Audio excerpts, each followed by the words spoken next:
Welcome back to another reaction video. Today I'm going to react to a person I follow on Facebook. His name is Derrick. Usually I agree with most of the things he says. He is a guy who, calls bullshit out and he helps relationships. With these types of things, I have one little itch about it.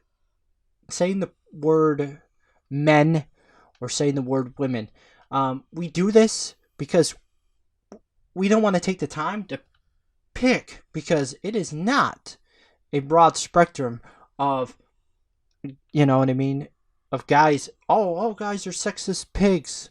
All women are utter bitches or crazy. Because we just are too fucking lazy to pick. Okay, that person. You know what I mean? So many people get hurt and just cut off that sex they were hurt from altogether. All men, because they are attracted to a certain type and they don't know how to get away from it, so they just bunch everything into one.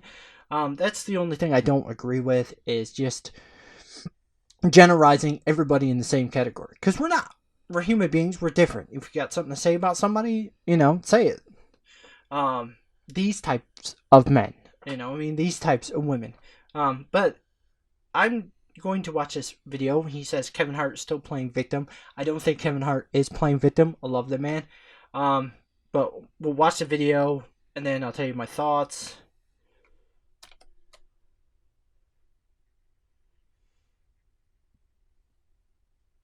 If it wants to work. Nope. Apparently, you cannot. Nope, there it is. There it is. 2-minute mark. 2:03. So yeah, let's watch this video and I'll stop it and talk. Can I hit the spacebar? Nope, can I hit the spacebar? Who asked me to speak on this. Yes, I did get a chance to finally see the I have not watched it documentary yet. that Kevin Hart put on Netflix. And yeah, a couple of things did stick out, especially as it pertains to him and the whole cheating scandal. But before I get into it, let's just do a quick recap. So about a year or two ago, Kevin Hart, got caught up in the cheating scandal with some videos that surfaced. Actually, it was one first that a lot of people kind of forgot about, but he was like in a car with a girl and he was really close. He just kind of brushed that off as somebody hating on him, and that's why they put the video out. Somebody was trying to say that he did this and that he didn't do. Then there was another one that surfaced that was pretty hard to deny. So he went on his Instagram and gave a public apology that I went on record saying I don't think we were old and we shouldn't have been involved in, but whatever. Not only that, the apology was half-assed. I'm at a place in my life where I feel like I have a target on my back, and because of that, I should make smart decisions. Or because you're married. Recently, I didn't. I'm not perfect. I'm not going to sit up here and say that I am or claim to be in any way, shape, or form. And I made a bad error in judgment and put myself in an environment where only bad things can happen, and they did. You knew that environment was bad when you I gotta went stop there. there. First of all, there is no apology that's perfect. If you full-heartedly believe that your apology is perfect, then spot on. I mean, if you're telling the truth or not. Like he said, he first starts off by saying that we didn't need the apology, and then he rips the apology down. Well, if we didn't need the apology, why are you judging it? Like, who cares, man? You just said we did not need the apology, and then you tear it down in your words. No, we did not need the apology. But like me, I get things off my chest. Kevin Hart seen it. We're also talking about I think this is around the same.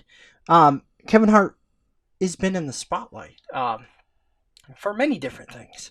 So that was his apology to the world, to himself, to his girl. Again, you have to know your significant other to know what apology works. Sometimes it's, hey, I'm sorry, I messed up.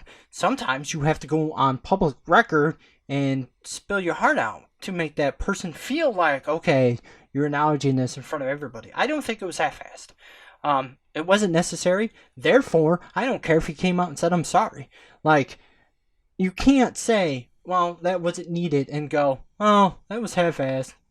Like, you're really judging something that you said wasn't needed. I hate crap like that. He went on to be featured in a J. Cole video where he's depicting, how everybody judging him everywhere that he goes. He can't live this thing down. And then he goes on and has like a stand-up comedy special where he takes the lemons that he picked and turns them into lemonade through jokes. And he's talking about the same cheating scandal or whatever. Okay, cool. I'm thinking to myself, all right, he wants to live this down, be done with it, move on. Nope, because we get a Netflix documentary where I was hoping for just like seeing his family or maybe the personalities that we get less of that's, directly related to his success. And in episode 2, he's right back to rehashing the whole cheating scandal on his then pregnant wife, Iniko. And my overall summation was, man, it's really possible for somebody to say they take accountability or say that they apologize and then not be apologizing at all. Like, I don't know if it was just me, but I kind of left with the feeling that he thought he was the victim in all of this. It's like just for you. every one time. It's really just you. Guys. Again, you don't know what the two of them go about behind closed doors. You don't know what the producers told him to talk about and what not to talk about. Like, you were not there. You were literally went into this special with expectations already. You should have just went in thinking it was Kevin Hart. You wouldn't have been let down. And how much of this is just you trying to grab off of Kevin Hart, period? How much are you trying to grab off his success? I usually agree with you, but this, attacking Kevin Hart, again, you don't know what the two of them sit down and talk about. They could still be talking. Maybe she said still hurt, doesn't believe him. Maybe he thinks that if he keeps saying I'm sorry for a million times, I've been there, man. It's 6 years now? It's way over that. Let's see, it was before we got married, so 9-10 years. I'm still apologizing. I will still apologize every chance I get, every place I go. I'm not the victim. She is the victim. But I'm going to, continue as a man, as a person, to apologize. And you don't know what the situation is. You don't know what the producers are talking about. You don't know what conversation he had behind doors with his now ex, his baby mama. You don't know what they had talked about. Maybe she said straight up, hey, I need you to go on this special. I know you're doing the special. I need you to go on this special and apologize again. I need you to go on the special. You don't know that, man. You don't know what's going through his head. You're just judging. I so try not to judge people, man, because we have no idea what they're going through. We have no idea the situation. We have no idea their mindset. Like, people do. Kind of sounds like I'm judging him. I'm just reacting to this video. More of the lines of sticking up for Kevin Hart, because I listened to his autobiography. That man struggled. And he came out swinging like he is an inspiration. So, more standing up for one of my idols, who does comedy very well. It's very hard, very personal. Comedy is very, very personal, very dark. All right, let's continue. He's the executive producer of this project, meaning that's everything that was on this episode, he has everything that was on sponsors. any of the episodes, Somebody's giving him money. Saying, this is how I want the story to be told. For every time that Kevin said, I fucked up, my decisions need to change, these are my consequences, there was a scene of somebody else taking partial accountability. Like his boys talking about, normally we're there with Kev whenever we're out having a good time to stop him from doing dumb things. Like cheating on your pregnant wife is just dumb. It's not, fucked up. But we're there to keep him from making these dumb decisions, these bad decisions. First of all, if you have homeboys who are really tight, they will take responsibility even if they don't have to. I'm telling you right now, going after people who want to speak on somebody else's behalf, judging people who want to speak on somebody else's behalf. You say he's executive producer, but yeah, we have people screaming this whole country's racism run by white people. So we all know that Kevin Hart didn't get the final say. We didn't. Netflix did. We all know that. We all know whatever. There's footage out there that it didn't make it in. He could be executive producer all he wants and not have a say in any of it. I don't know how much he had to say in it. I don't know how much he didn't.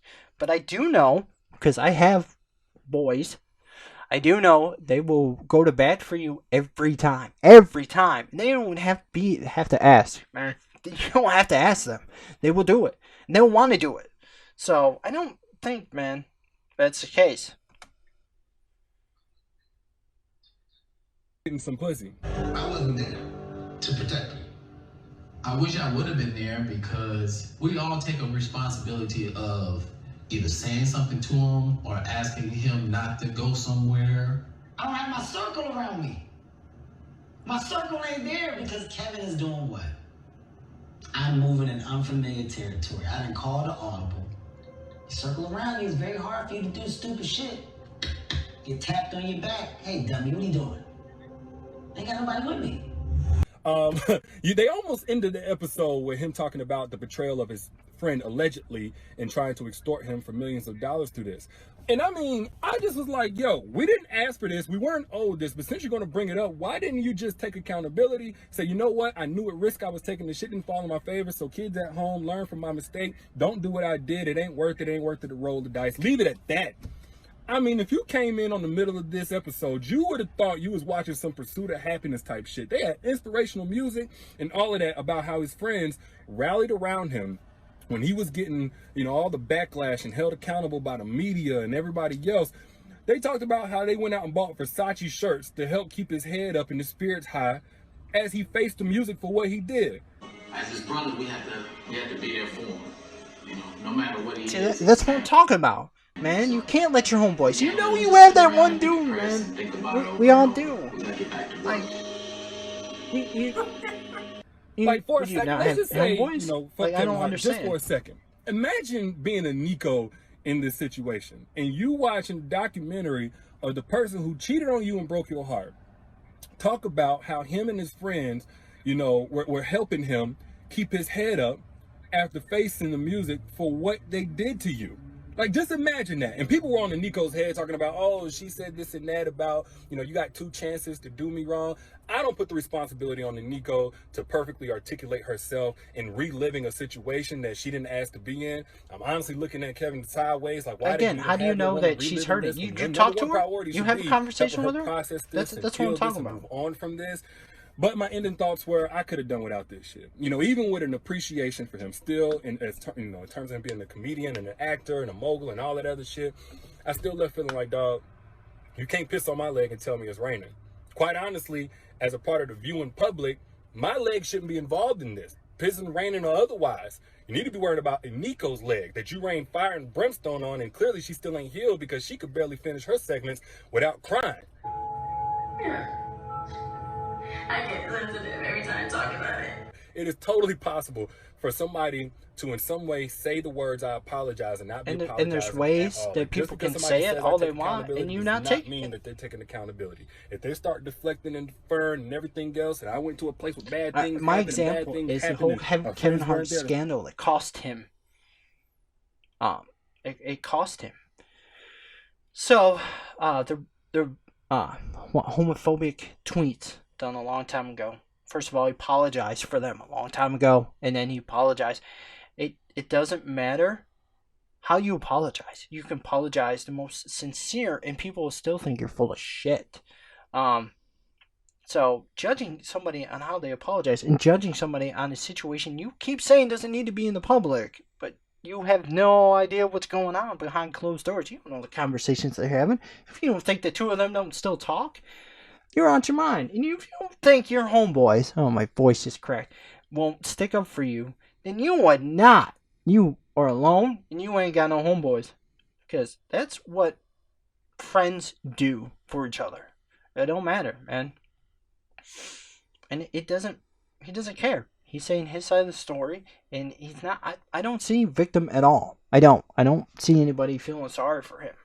I see a man who got some things on his chest he wants to get off, and he's speaking his mind, and he's doing it under his platform. Again, judging somebody doing something under their platform. It's just, oh, man.